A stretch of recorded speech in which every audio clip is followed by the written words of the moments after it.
What up, this is So and Ugly with Detour ENT here at Focus TV Studios, and we are back with another video. And today we got two special guests with us today. We got Baby Mark with us, and then we got Dave Hill. How y'all doing? What's the deal? What's the deal? Chilling.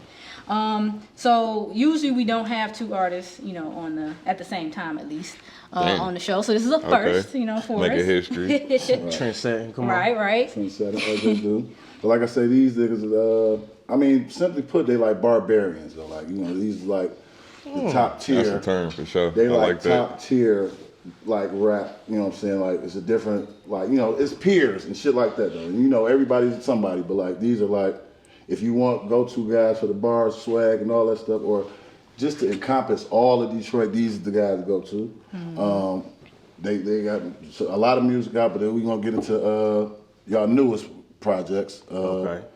And y'all did I got some questions about the compilation y'all did and whatnot. Okay. So let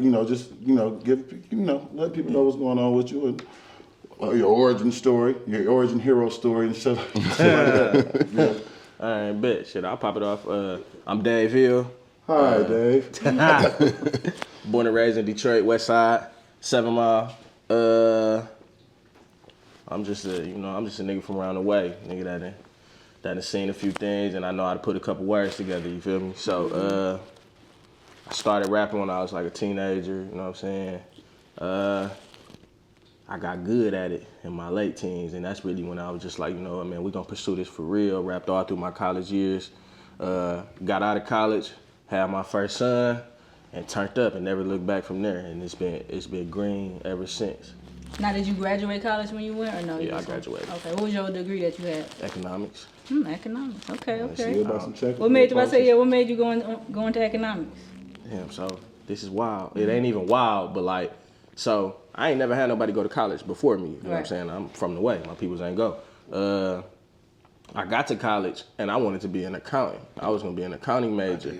But you get there and I ain't know you had to go to college to get inside of college within the college. Right. I said I was gonna be an accountant. Give me the classes. And I'm gonna do 4 years. We're gonna start this shit up. Same shit. I got halfway through college and they was just like, look, dude, you gotta apply to the College of Business. And then once you get in the College of Business, you gotta apply to the accounting program.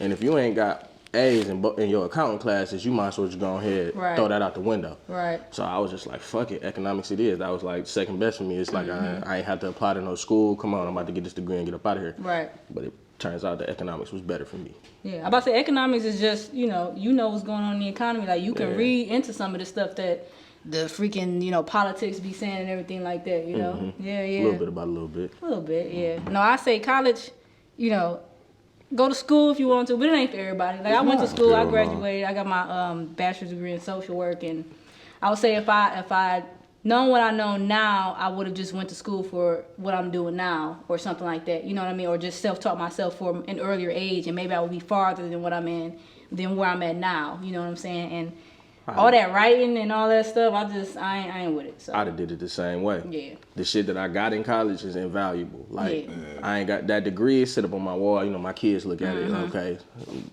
pops did something, but the connections that I made, the network that I made in college is shit. That's how me and Mark met. Yeah. Right. Me and Mark met through my college connections. Yeah. Okay. Definitely. And so maybe Mark, what's your hero origin story, my dog? I'm Baby Mark. I'm from Southfield, Michigan. You know what I'm saying? So You look like you from South Side now. You look like you from Nah. Southfield. well, and coming from Southfield was a very, for lack of better terms, it was a black experience for me. And then I moved to Rochester when I was like 14, so that was a white experience. Yeah. But I'm still very much so a nigga. So I didn't have a lot of friends coming there, so like I was very inside of myself. That's how I was always writing like as a child, but when I got to high school and I pretty much had to chill by myself. I used to just start writing music and shit. I started writing music. I wanted to be a YouTuber, so me and my brother was making songs at the crib, like parodies. I think I did a parody of Tiger, and then this nigga he listening to me, he like. You on something? He like, this nigga, he like, bro, you low key taking this shit a little too serious for this to just be a joke that we just gonna post on YouTube, and I had just kept writing from there. And I think, but all my songs originally started off as jokes. Like, it was like I wanted to fuck my teacher, so I was like, I wrote a whole song about her. And she stopped fucking with me after that. But Word got back and said, you know what, transfer this nigga out my class. Man. yeah, so after that, I mean, I was like, green now though. It might be a I go. seen her, she still wasn't fucking with me. You got somebody though. You ain't worried about that. Oh yeah, he Yeah. could. He could. Yeah. Edit that And part out. I don't even want no, I ain't gotta edit it because it's just like when you in high school, you realize like you ever look back like, bro, the females I was like in love with, these bitches ugly now. I'm sorry, like no cat, they finished. Yeah, I got a formula. Like I got a accounting of formula. For them. The bad ones was fucking with grown niggas, right? yeah.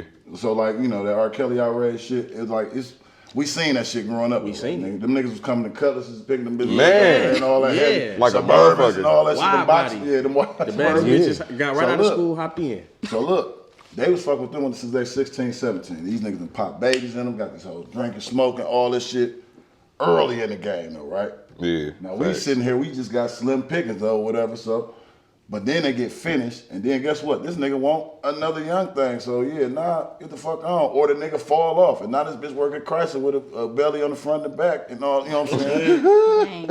And niggas ain't shit. No, you was fucking with grown niggas though. You should have stayed in the pond with us and we could have grew together. You see what I'm saying? Yeah, you feel me? Like your taste, they advanced a little too fast at that time. You wasn't supposed to be eating lamb chops yet and shit. You feel me? Your body wasn't ready for that. Y'all popping pills, like I said, especially like when I was coming up. I'm like, them niggas had them hoes popping pills, all this shit, and smoking loud all day and all that. Now they Man. finished. Yeah. But I'll say after that, I was just a little high school rap nigga. I used to I came up like Untitled Bottega, you feel me, like open mics, Phoenix Cafe type shit. Okay.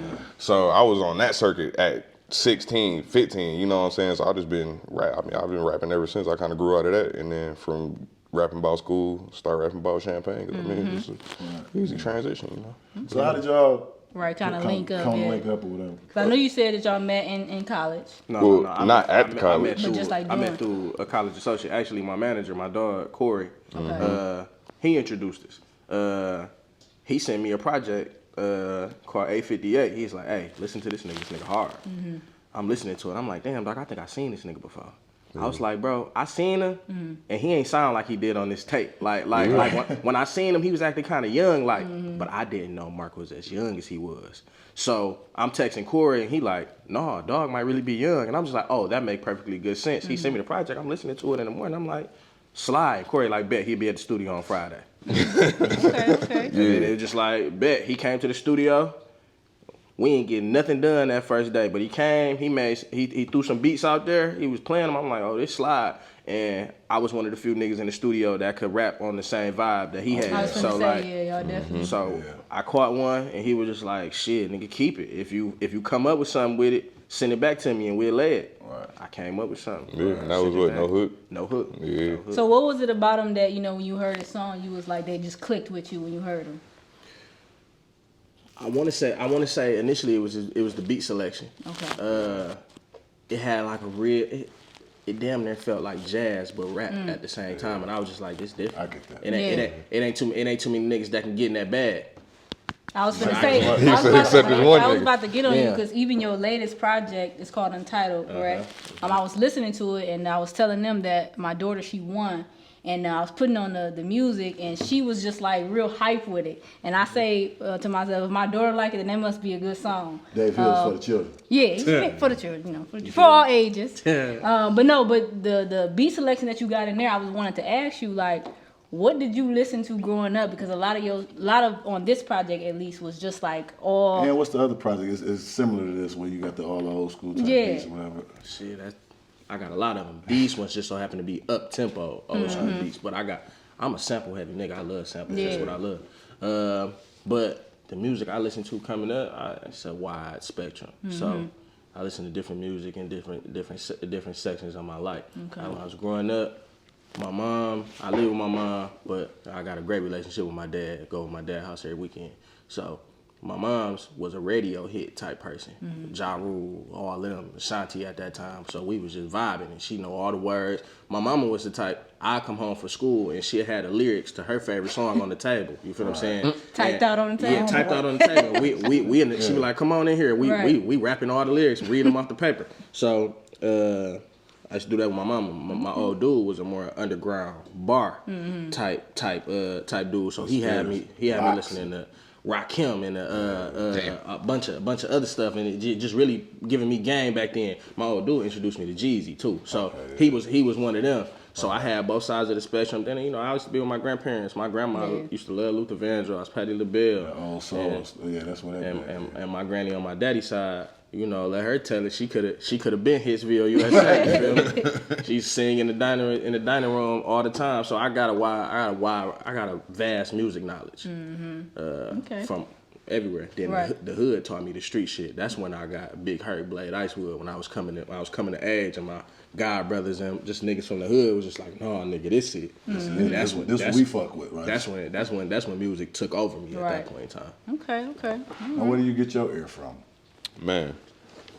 In this champagne lifestyle, Mr. Robin Leach. What was it? What's the nigga name? Was it Robin Leach? I think it. Shit, I wouldn't. I don't even know. Don't ask me. But I mean, I was always a quiet kid, so I just absorbed what was going on. My mom, I literally said it in the song with on Corey's shit. My mom, you literally used to play John Legend, Ordinary People, and the whole car, like, we be on our way home from somewhere, like me, my dad, my brother, and my mom, we all be singing that shit like at the same time, like Ordinary People, and they be like, "Oh, go ahead, Mark, sing that part. We know you gonna sing it." I get to singing that bitch. But yeah, like they came up. My parents is older compared to like I guess my generation of parents' age. They're like 10 years older than everybody. So I listened. I mean, it was like a lot of old school R&B. My mom loved Alicia Keys and John Legend, Michael Jackson. Most importantly, if I didn't say Michael Jackson, she'd be on my head for sure. Now I was going to say, when you said John Legend, Ordinary People, and I'm hearing your voice, you sound like you can actually sing that. I can hear that coming from you because your voice is real deep. Yeah. No, I wouldn't say I could sing, but yeah, I could probably. At a young age, when my voice was like way lighter, I could hit different ranges for sure. But no, not no more. I record this nigga. He can harmonize. He make it happen. Straight, but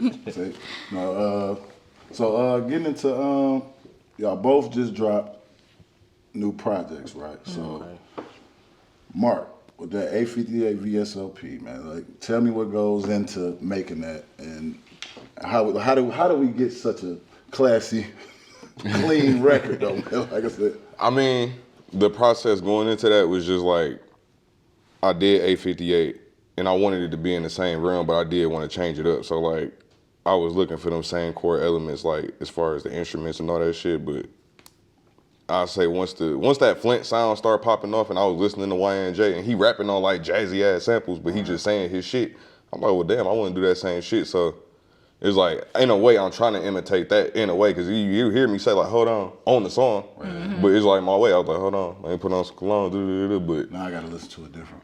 Yeah. So, like, it's not saying that I'm personally trying to imitate, like, the Flint sound or anything like that, but I was trying to step into that bag. But it's still... It's a good bag. It's still Mark. So that was just, like, trying to elevate Mark to... I'll make a statement really quick. Full of shit. It's okay to be inspired by another person's work. I feel like we get in this bag where it's frowned upon if you listen to somebody else shit and it move you. You know what I'm saying? Nah, nigga, you heard the nigga music, you was inspired, so you hopped in the lab and you created your own. That's what hip hop is, bro. It started off sampling. You feel what I'm saying? Yeah. I sample other people's work all the time. You feel what I'm saying? You were inspired. These are facts. You give them props, really. You know what I mean? Like I said, back in the olden days when I used to rap, I might write a verse to my favorite song and perform it at the end of it, though. Like, you know what I'm saying?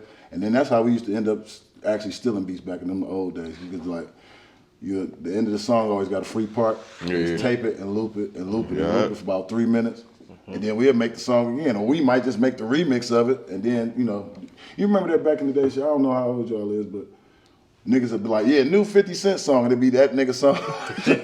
We at least will give you the song, but we'll put our shit on the ass end of it though. So like y'all was part of the original. Yeah, like new 50 Cent shit. I mean, it is new. It's new. Brand new to 50. Right. What we just talking about? Computer aids, line. LimeWire it will say 50 Cent. You click on that shit, it's either gonna be porn or just a completely different nigga. Like that's exactly what it was. No, but your new project, Untitled. Yeah.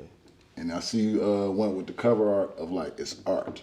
Or whatever, you know what I'm saying? And what's the name? It's like you walking through. I guess what I took from it is like you're giving people a guide through like your art museum. It's a ghetto art museum. Ghetto art museum. So my nigga Shaq did the skits, and it's just like he the tour guide through the hood. And Right, He just showing you shit through the hood because that's the type of shit I'm referencing. But I'm doing it artistically. This my art. You know what I'm saying? I'm the artist. Right. And like I said, you do a lot of is them songs you listen to and just was like, you know what? How did the flips come about though? Cause like some of them songs I wouldn't even think nobody would flip them like that though. Like when you hear them songs, it's not like, damn, I can rap to this shit though. So like, damn, whatever. Was them just like your favorite songs or something? No, when I heard them songs, I was like, I can't rap to this shit. If I'm keeping it a bean, me and my nigga Corey, I hit Corey up and was just like, hey dog, I'm trying to do something a little bit more up tempo. You know what I'm saying? Amir was a little. It had some depth to it, and I was cool with that. You know what I'm saying? But I wanted something that'll make the people move. Yeah. And Corey said, bet. And he started sending me wild shit, and I'm just like, bro, what I'm supposed to do with this? Then I got in the lab and I got to cooking up to it, and I'm just like, wait a minute, I think I found my stride. Right. There it is, and it was a record. It was a record at that point in time. So those are definitely songs that I liked. Did I select for them beats to be made like that? Not so much, but when I got them, I made it work. I made it make sense. Right. And that's a thing I say. I see like I feel like y'all with y'all being lyricists, y'all still are challenged. Like nigga, no, this don't sound like nobody can rap to it. I bet I can rap to it. Nigga, I got this. Hold on, like nigga. And do y'all feel like the niggas ain't competing no more? And it's not even like just healthy competing, like competing against the beat, competing against the nigga on the song though. Cause that's what I was getting to. No, I don't think y'all so. just was on the compilation, and there's some niggas on there. Like I said, you and what's the name go crazy though. So you hear that, and then you in the studio. Oh, y'all nigga, okay. Wait till I come out this corner real quick though. So is it a competition type of thing, or is it just like y'all be in your own bag, and then what you got? It's a little bit of both. Yeah, I'll say that. So on Bouquets and Champagne. All right. I was trying my damnedest to out-rap Mark. Every track that came up, I'm like, nah, nigga, I'm trying to get the edge on this nigga. Okay, motherfucker, yeah. I know you coming. And I'm almost positive he felt that nobody wants to be left behind on the record. So it's just like he trying to put his best shit together, I'm trying to put my best shit together, and then let's get on the track, let's see who take it. Right. And it just so happened on Bouquets and Champagne, you don't know who take it. I was gonna say, because it just mended so well on there. It just ride. Nobody. But I feel like if you look hard and you look between the lines and you really read what Dave be saying, I have to give it to Dave. As a person who is a fan of lyricism and what he does, I have to give it to Dave because like he uses his vocabulary is. Yeah, it's all over. It is excellent. The diction is very. Yeah, his flow is excellent. So and then his breath control on top of all that, excellent. Me, I feel like I can't do what Dave do. So it's like I kind of like me. You'll hear. He full of shit. You know, no, I ain't full of shit because I feel got like here, right? I'm gonna say before y'all got here, we went through the 30 for 30, and I'm like, see.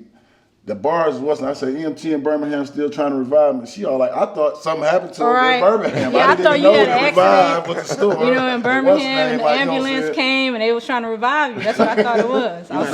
You got the bars is like. I'm sitting there listening to Mark like, ooh, why'd he say that? Now I got it. Now I'm back to the drum. Why did he say that? On my side of the room, like you got me fucked up right now.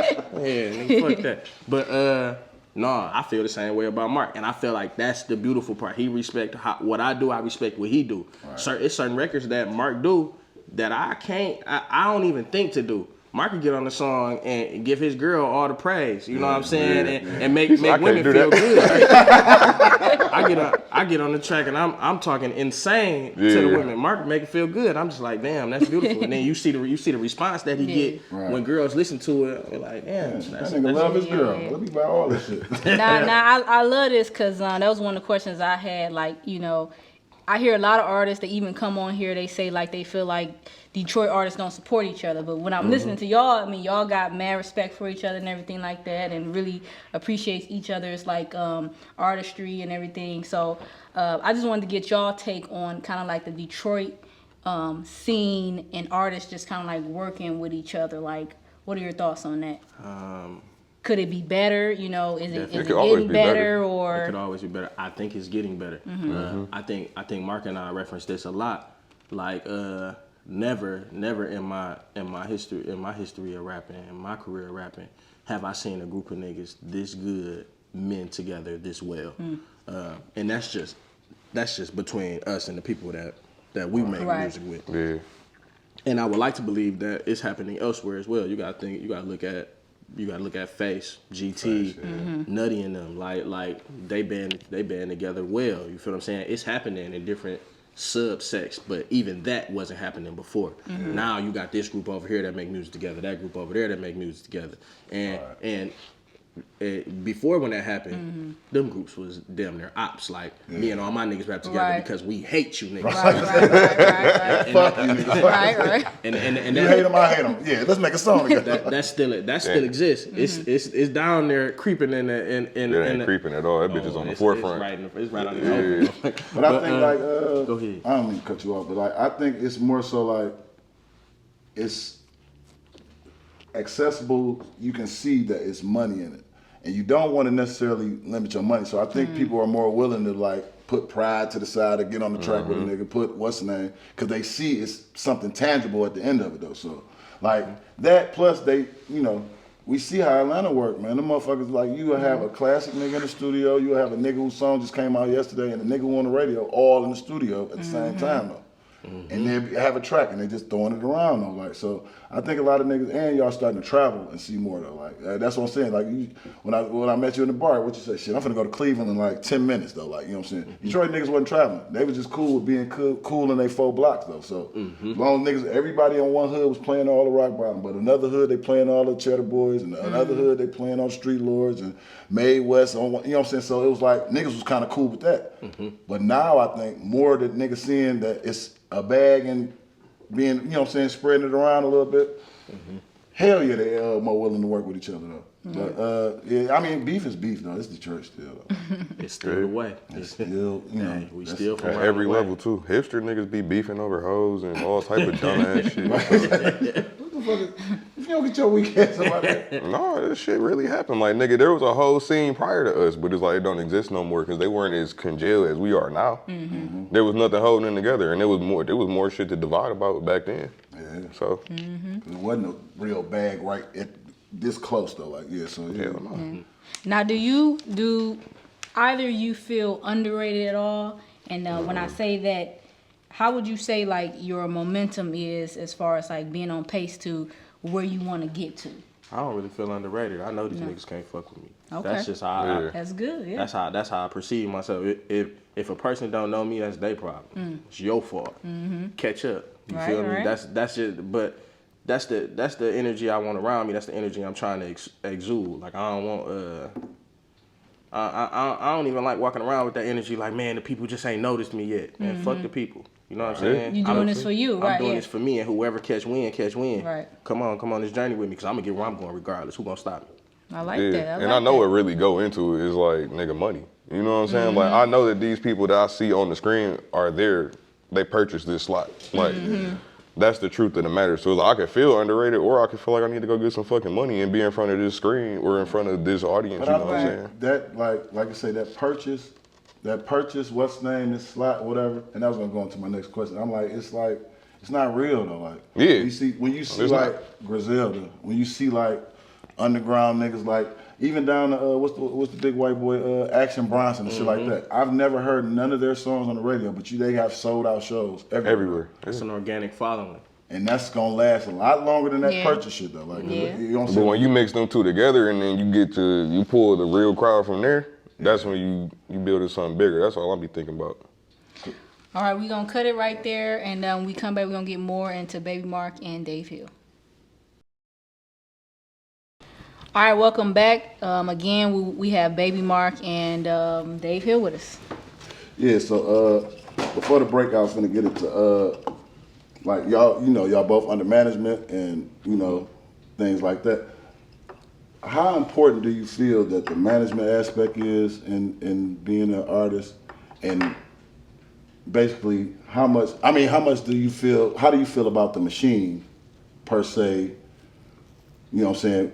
Signing a big record deal or staying independent, and how much does you and your management go back and forth about that? I've been asking all the questions first. I'm gonna let Mark take this. Yeah, one. okay. I feel like, well, my brother managed me, so, and he's the socialite in a way of like he's on the Detroit nightlife scene, without me having to push him to do that. Like he's gonna do that anyway, and he talking to people all the time. He want to meet people, so I feel like for me it's important because I know personally I don't really want to do that shit. Like, and really the argument is you need to be out here with me doing this because it would strengthen it if your ass was here. And they like, yeah, right. Instead of like you just being a mysterious artist nigga, like they don't really care about that. But yeah, it's important. And as far as like deals, it would just have to be right. Like it's business, so it's like it just gotta make sense to me. Other than that, I would rather stay independent because I do like doing what I do. Like nigga, if I want to be a Griselda artist type tomorrow, I can be that. If I want to be a pop star tomorrow for no fucking reason, I can do that shit. It's never like we need you to deliver this by this. It's just I operate on vibes. I want to come to the studio with beats already tracked up for you to rap on. Yeah, hell no. Yeah, I want to do what I want to do when I want to do it. I value my management. My management is my niggas. They evolved into my management from just niggas that I went to college with and niggas that came and watched us make music in the basement. That's really what it is. My nigga Corey, my nigga JT, they run 777 management group. We was making music out my basement. One day them niggas popped up like, hey, we about to start this management group. Started it, branded it. So they doing the legwork, you know what I'm saying? They out meeting people. My man's Corey talking to 17 different niggas that do beats. He's sifting through 100 beats like, this one sounds sweet, this one sounds awful. Let's never hear this one again. No, you would never fuck with this. Huh? Yeah. It just kind of saved me some time, saved me a headache. Shit. So I read this book about entrepreneurship. It's called The Entrepreneurship Roller Coaster. If you got more than 3 responsibilities, you're doing too much. So you gotta offload. You gotta pass the responsibility off to somebody. Right. You do what you absolutely have to do, and for me, that's rapping, running the studio, and the mixing and mastering. All that other shit, come on, go ahead. You know what I'm saying? Let somebody else do that. Let Corey send me all of the beats, like, and I pick what I like. Like, okay, this one riding, Corey, send this one back to that nigga because I hate it. Right. You know I was about to say entrusted too. Like, don't be thinking about. I wonder what else did he pass through. You know what I mean? Don't think about it. That's how Untitled came about. If I was a nigga that didn't trust the process, Corey sent me beats that I couldn't rap on when I first got them. But I told that nigga then, like, okay, I'm gonna rock with you because you my dog and I know you got an ear. I'm gonna make this shit happen regardless. Like you know you what said, I'm saying? yeah. And then it went. That's how it went. And as far as that, but that's how much I value my management. I probably wouldn't let a random nigga manage me because I don't fuck with random niggas. But these was my niggas before these the people music. are the people that got your best interest. Yeah. At heart. And Yeah. these Wouldn't have me niggas, my looking kids goofy. call uncle. You feel what I'm saying? Yeah, it's yeah. like it's like that. But as far as a record deal would go, I'm not opposed to it. But I ain't running for it either. I got when my son was born. That's when I geared myself up to do music by myself for myself. Okay. I told myself I'm not waiting for a handout. I'm not waiting for a nigga to come tell me, here, you sweet. No, nigga, right. I knew I was sweet before. I'm not about to show you. I'm even doing this shit in the first place. Yeah. So I'm not waiting on the handout. But if a nigga came with his hand out there like, hey, nigga, come on, we got a bag for you. So be it. I'm just not waiting on it. Yeah. See, that's what I said when I met you. That's what I was saying. Like in another year, this shit is gonna be like. I mean, like I said, to me, y'all the coldest niggas doing it right now. But like in another year, that leverage finna build up. Like especially with y'all these last little packs y'all done dropped with the compilation and all that. I think the leverage is gonna build so much to the point where like now the deals finna start being a little sweeter, and now the opportunities finna come a little. It's gonna be a little. I was gonna say, like, it's not even just about like the music, like even y'all way of thinking, I think is what's Nigga gonna can't come in elevate with y'all y'all. with no bullshit though. Like Yeah. So definitely that. Talk about because you just said your management group, and I'm not sure if this is a management group or it's a It's like it's the whole nine. It's the record label and it's the management because the 14th 14 Family Records. We added the records just recently, but originally it's 14 Family LLC because it was just how we filed the business name. Okay. But it's the whole. All the It's the entire ensemble. Like we do our own production, we do our own videos, we do our own. Right. We don't go through nobody else. Like. Okay. Yeah. All right. Yeah. So let's end it with what is next for you guys, just for the rest of this year. Like, what do you guys have planned for the rest of the year? The Lord knows. I got about 6 projects brewing right now. I'll be working on shit simultaneously. I got a project brewing with my mans that I own my studio with. He's an amazing producer, True Music Vic. I got another project brewing with my brother Eli Miles. That's gonna be hard. And of course, you feel what I'm saying? Yeah. So y'all gonna try to do something again, right? Yeah. Well, it ain't no try. It's gonna be done. Okay. All Only right. reason it ain't done because it ain't done. It exists. Like I said, it's out there. When you see us start posting 2 bottles of champagne, just know it's pending. It's Right.